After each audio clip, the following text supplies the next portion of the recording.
Comme chaque samedi soir, place maintenant à notre magazine culturel Écoutez voir, consacré cette semaine à la première biennale Movimenta.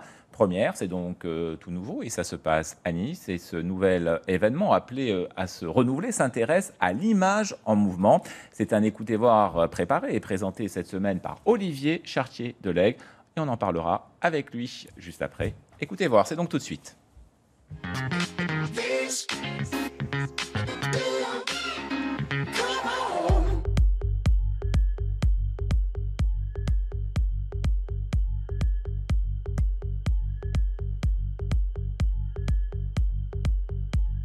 Monde réel, monde virtuel, où se trouve la frontière? À travers les smartphones, les tablettes, les ordinateurs, les télévisions, les écrans petits, grands, géants, nous vivons dans un monde habité par l'image. L'image en mouvement, c'est l'objet unique, c'est l'objet multiple du premier festival Movimenta. Où nous trouvons-nous ici, Estelle Massé, et à quoi riment tous ces écrans là qui sont autour de nous? Alors on a la chance que le 109, qui est un pôle des cultures contemporaines, un lieu nouveau à Nice, ait accepté d'accueillir ce défi de monter une exposition pour accueillir les artistes qui concourent pour le prix de la jeune création, le premier prix Movimenta. Donc nous sommes au cœur d'une exposition d'art vidéo.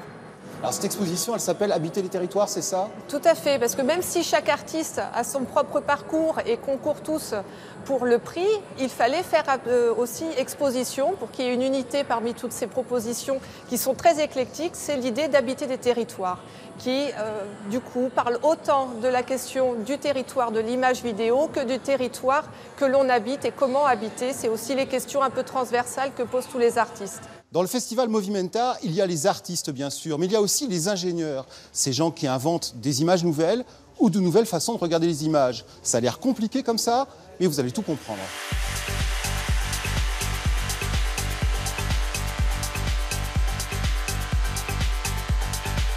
Étienne Maté, vous êtes ingénieur de formation et vous êtes un spécialiste du vidéo mapping. Qu'est-ce que c'est le vidéo mapping? Alors le vidéo mapping, en fait, c'est une technique de vidéoprojection sur volume, façade de bâtiment, décors pour du spectacle. Voilà, l'idée c'est de créer des décors immersifs et de véhiculer de l'émotion, de faire voyager le spectateur. Vous pouvez projeter des images sur à peu près n'importe quel support?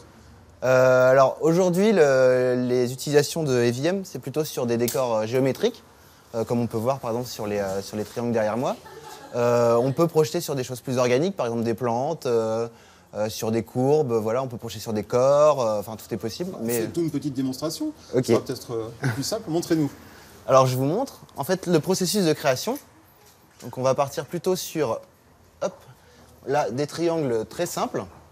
En fait on peut voir que j'ai reconstitué, triangle par triangle, la structure, et en fait on peut voir sur le point du milieu, je suis capable de déplacer ces points pour justement les ajuster parfaitement sur les triangles réels.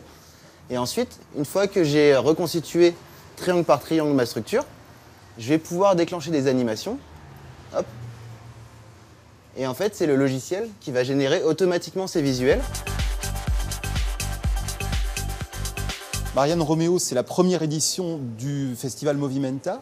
Présentez-nous un peu ce nouveau venu sur la scène culturelle niçoise. Eh bien, c'est un festival atypique. Voilà ce qu'on peut dire, c'est qu'il est construit d'une façon décalée, qui ne ressemble pas aux autres événements, sur plusieurs temporalités pour toucher des publics très distincts qu'on espère réunir avec ce projet. Concrètement, les gens qui vont découvrir Movimenta, ils vont voir quoi ? Eh bien, des images dans toutes leurs formes, sur la façade du TNN, dans des imageries monumentales, des œuvres d'art qui sont projetées à grande échelle, à échelle urbaine, à l'échelle de la ville, avec une technologie de haut niveau. Découvrir aussi plein de nouvelles formes de faire de l'image, par exemple des livres qui s'animent, qui deviennent des sculptures, par exemple aussi des dimensions immersives, comment vivre à l'intérieur même de l'image avec des hologrammes, est-ce qu'on peut faire avec ça et comment on peut choisir de vivre finalement dans ce nouveau monde des images en mouvement. Donc nous, on cherche à développer des productions pour les artistes, en même temps de créer des interactions productives entre les chercheurs, les ingénieurs et les créateurs. Et donc ce projet a vraiment ce principe de fond de pouvoir stimuler quelque chose sur le territoire azuréen.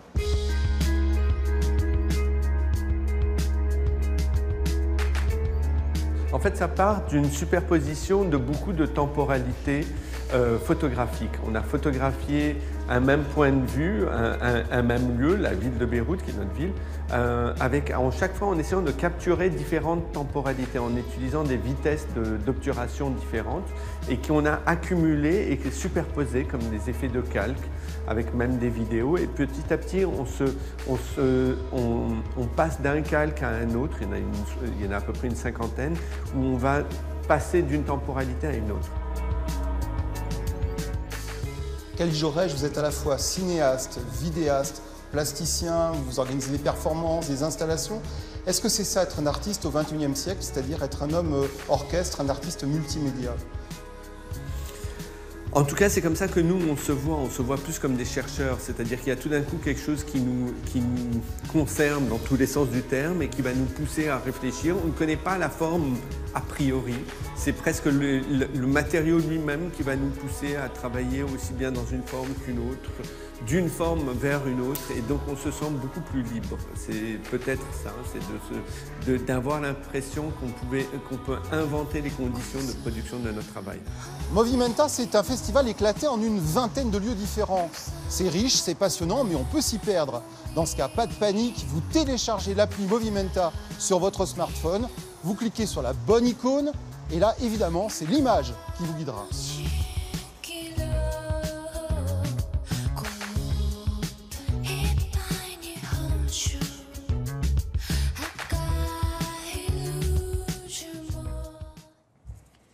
Bonsoir Olivier, donc voilà pour Movimenta, ce nouveau rendez-vous culturel sur Nice. La ville d'ailleurs de Nice soutient ce festival et mise beaucoup dessus.